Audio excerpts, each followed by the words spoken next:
Fighters, and we will start in the blue corner. 29 years old, 183 centimeter tall, weight in 74 kilos. Hamburg Gym and Ivory MMA. Coach in his corner is Abeku Aful. He has a professional record of 9 fights, 7 wins and only 2 losses. Fighting out of Afghanistan, Wahed Stone Eater Nژend.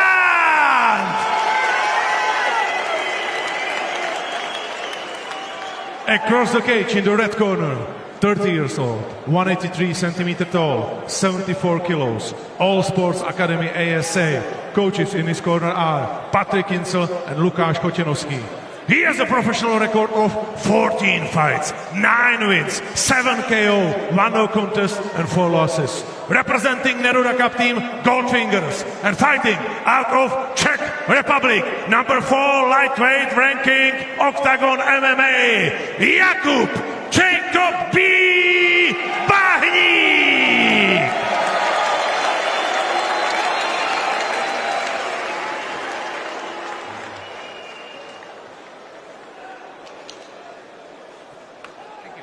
There are 5 minutes to the fight rules. Fight active, 5 fair. Touch gloves? No touch of gloves there. Pavel Picante toast the third man inside the cage. Go back, please. Wahed Nژend in the blue corner, set and ready for his debut. Taking on Jakub Banik, black shorts, red corner, me Brian Lacey alongside Luke Barnett calling the action here in Stuttgart. Southpaw versus Orthodox. Both from that striking background, both finishers. Yeah, Jakub Banik said he'll fight any man, but anyone in front of me, I'm ready. Might regret that now with Wahed standing in front. A very, very athletic, scary individual. Big Comes as with well, right? big for the weight, dropping down. Lands a good glancing shot there. Yeah, coming down from welterweight to make this catch bout. And just athletic, powerful, lands a good straight left there.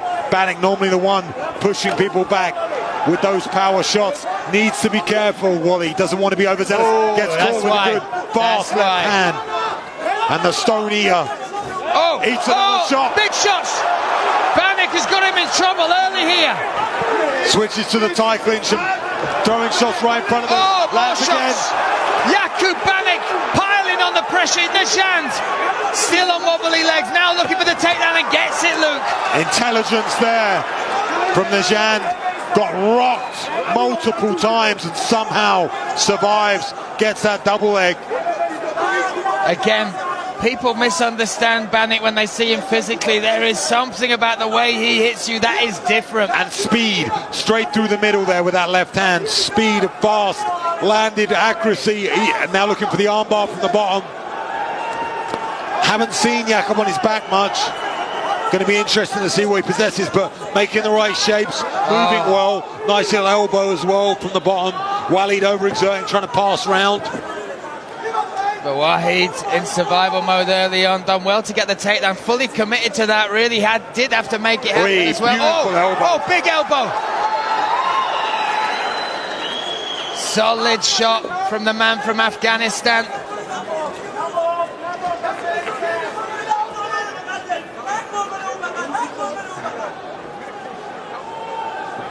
The Stone Eater eating shots, but they were very, very effective, and he looked wobbly. Beautiful work from Banik to get back to his feet there. Used the cross grip, stood back up. Beautiful technique on full display there as he manages to get back to his feet. And I can sense Wahed does not want this to separate. He does not want to be back out in the middle striking with Banik after what he did to a nice knee coming up there as well. Attacks you from all angles, does Banik. Yeah, real great awareness. We're halfway through round number 1, 2 minutes, 20 seconds to go. That head is low from Wahed. Needs to be careful of another knee maybe coming up from Banik. Looks very strong though, does Wahed in here on this single, switching to the double. Doesn't get it. Nice movement there from Banik, and again extending that arm to try and get the grasp of Nژend off him. Underhook nice and deep. Banik does really well at not panicking in certain positions. It was a very technical get-up, and even in this spot, he's doing the right stuff, right? Yeah, the way he got up was perfect. if you're, you know, a budding MMA fighter, you want to learn what to do, that's exactly what you do. If you watch that back, how he did it, using that cross grip to create space and get his hips back to the cage, it was beautiful to see. And exactly what you need for a striker like Banik. You know, he needs to get back to his feet, needs to work up fast, needs to separate from the fence now, but I feel like Walid, he's giving a lot of energy, utilising a lot of energy to keep Banik trapped here. And Waheed is also, oh, that's nice shots. Big hooks and uppercuts coming from Waheed Nژend. But doesn't want to be wild against Banik. We've already seen what he's capable of. Look how loose Banik is. Stepping into the fire here. Walking his man down. Nice right kick, right hook. Oh, again, that straight right all the way down the middle, laser-like shot from Banik. It's just the speed, Brian, you don't see it coming. Yeah. Comes out of nowhere, there's no tell. He doesn't move that elbow. He gauges through the hip very well. Both land. Jab lands, head kick. And the head kick. Wraps that right foot right around the back of the head of Nژend. Final 30 seconds here in this first round. Can't take your eyes off this action. Aggression here. There's a lot of emotion in the way Waheed Nژend fights. And being exploited really at the moment from Banik. Tries to get him to the mat. Great defense. Flying knee. Elbow, wild shots here now from Nژend to finish out this first round. Listen to the crowd here. What an opening round. Their crowd response. Wild was the man from Afghanistan. Cool and calm. Here's Banik, his experience here with Octagon and his knockout prowess on display in that first round. But Waheed Nژend felt the power of Banik. You said it, his speed, his accuracy, his power certainly caused problems early on.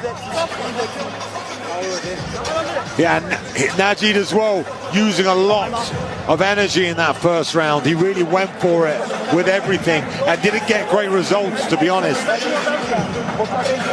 So maybe tired in going into this second round. Yeah, I mean, when he gets hit, he gets emotional and he fires out. We see the judges score. They've actually, one of the judges have given it into Waheed Nژend. Yeah, towards the end of that first round, he did get some, you know, some moments. Here we see the wild exchanges.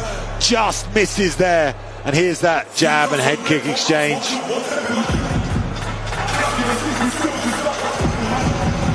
Here we go, round number 2. Nژend, blue corner, Banik in the red. Any major adjustments you'd be looking for from Nژend in particular, Luke? Needs to stay calm, because he's getting caught right through the middle as well. Needs to move off the centre line. When he comes out, now they're fine, orthodox. Banik, big shot lands. Big shot again. They exchange blows. Now Nژend on his back. Followed down. Banik now laser-like accuracy, precision from those shots. What a start, 30 seconds in, and already so much action in round number 2. Another big shot from Banik. We saw Nژend in the top position on the ground in round number 1. Now Banik able to pace him back. Nژend looks good here though, foot on the hip, controlling the posture.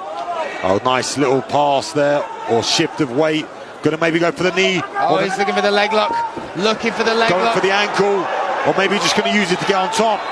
Great awareness and work here from Nژend. In a 50-50 position. Banik now could maybe invert, but I think the cage is going to hinder him in this position. Big shots, aggressive shots. Nice turnaround though from Nژend. Needs to be careful with his own leg now though. Stays on top, does well.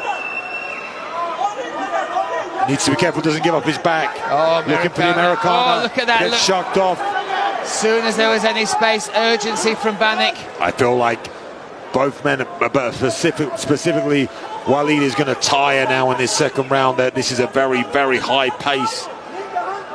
And back and forth exchanges. 2 minutes in, or just shy of 2 minutes in this second round. Solid shots from Nژend. Bit of a sleeper fight, this one on this very stacked card. But those who know Banik They know he always delivers, and this fight so far definitely delivering as Walid converts that takedown again.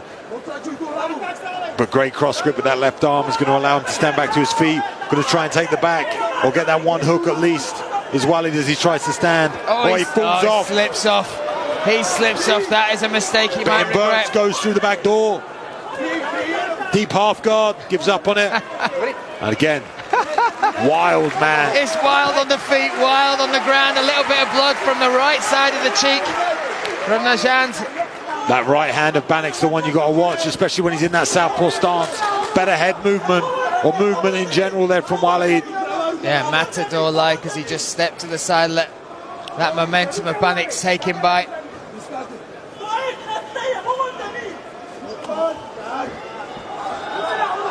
Two minutes left in round number two. There's the takedown attempt. Nژend charging towards the cage. He's got his hands low. Yeah. Has the grasp on the neck, gives up on it though, does Banik. Gonna try and pass. Controls the legs, ties them up. A lot of fantastic technique from the Wild man now in this second round. Yeah. A bit more refined than he was in the first. Big shots coming in. Landed, heavily there. And no sign of tiring, Luke. I mean, it's Wild, but he's keeping up the pace. The shots still have power in them. He had to make an adjustment to the hips here. He needs to be careful he doesn't overexert to try and get that hook. He's very high now if Banik wanted to posture up. And again, two judges scored it for Banik, one for Nژend. 1 minute 15 seconds left in round number two. Yeah, and if the judges wanted to give this one to Walid, then he would actually be ahead by one judge's score. So interesting to see as Banik now cool and calm, as you said, Brian. Very, very hard to shake Banik. Looks relaxed here as Walid's on the back, ties up that right wrist of Banik and making it difficult for him to stand. Nice knee to the meaty thigh of Banik. Maybe going to knee the midsection as well. Could go to the ribs.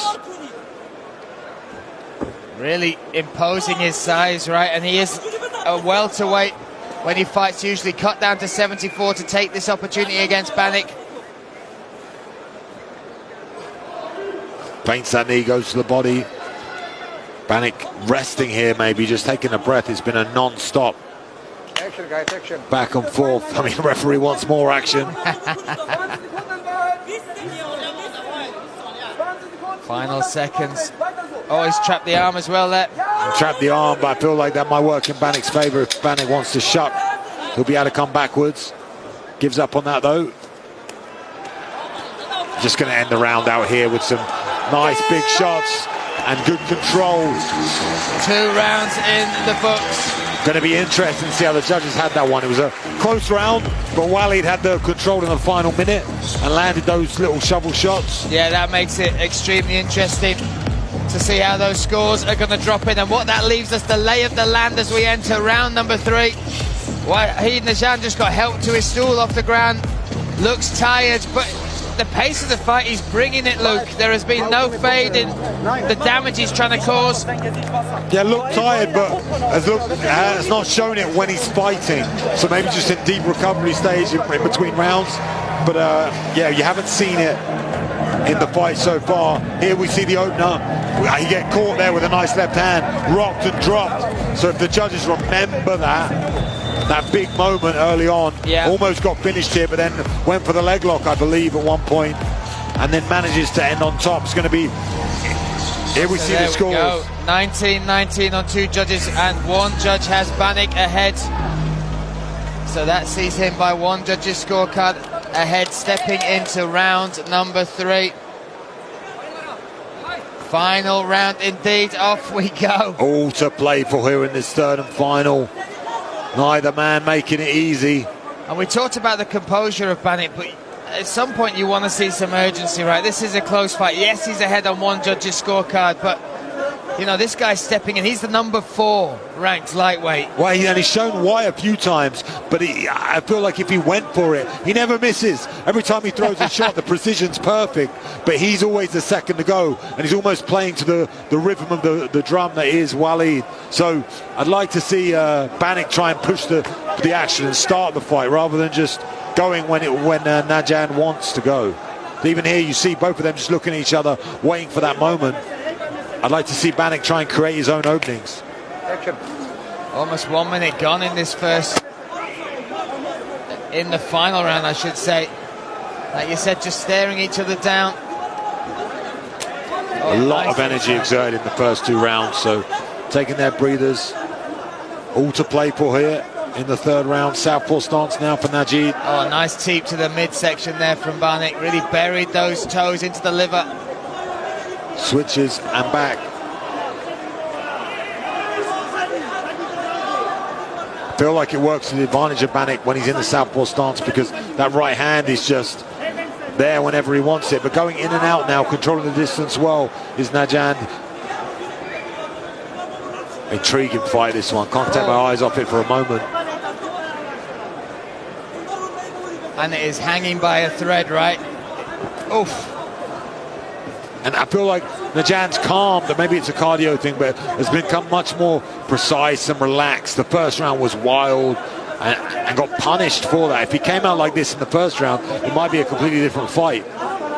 But he's very measured now, very technical, very tactical. Great takedown ability. Oh, he gets caught there with a big shot. He got a nice straight jab of his own over Banik. You saw the left eye then just blinked from Banik after eating it. Oh, that midsection shot. Again, that's hurt him. Oh! Big left hand lands and drops his man. That might have been masterful. Yeah. Theatre there from Nژend. And now he's had a lot of success in this position in the earlier rounds. Once he gets it, if he can get hold of that wrist strap, which he has that wrist right on the right side, hard to see now because the leg is covering it, but good hip position and has control of that wrist. Has been very successful here, has Nژend. That was interesting, great work. I'm sure that he played that because that teep went into the midsection. He almost baited the man in by feigning injury. And then caught him with a big left hook, I believe it was. And the momentum shifted there as we go into the final 2 minutes.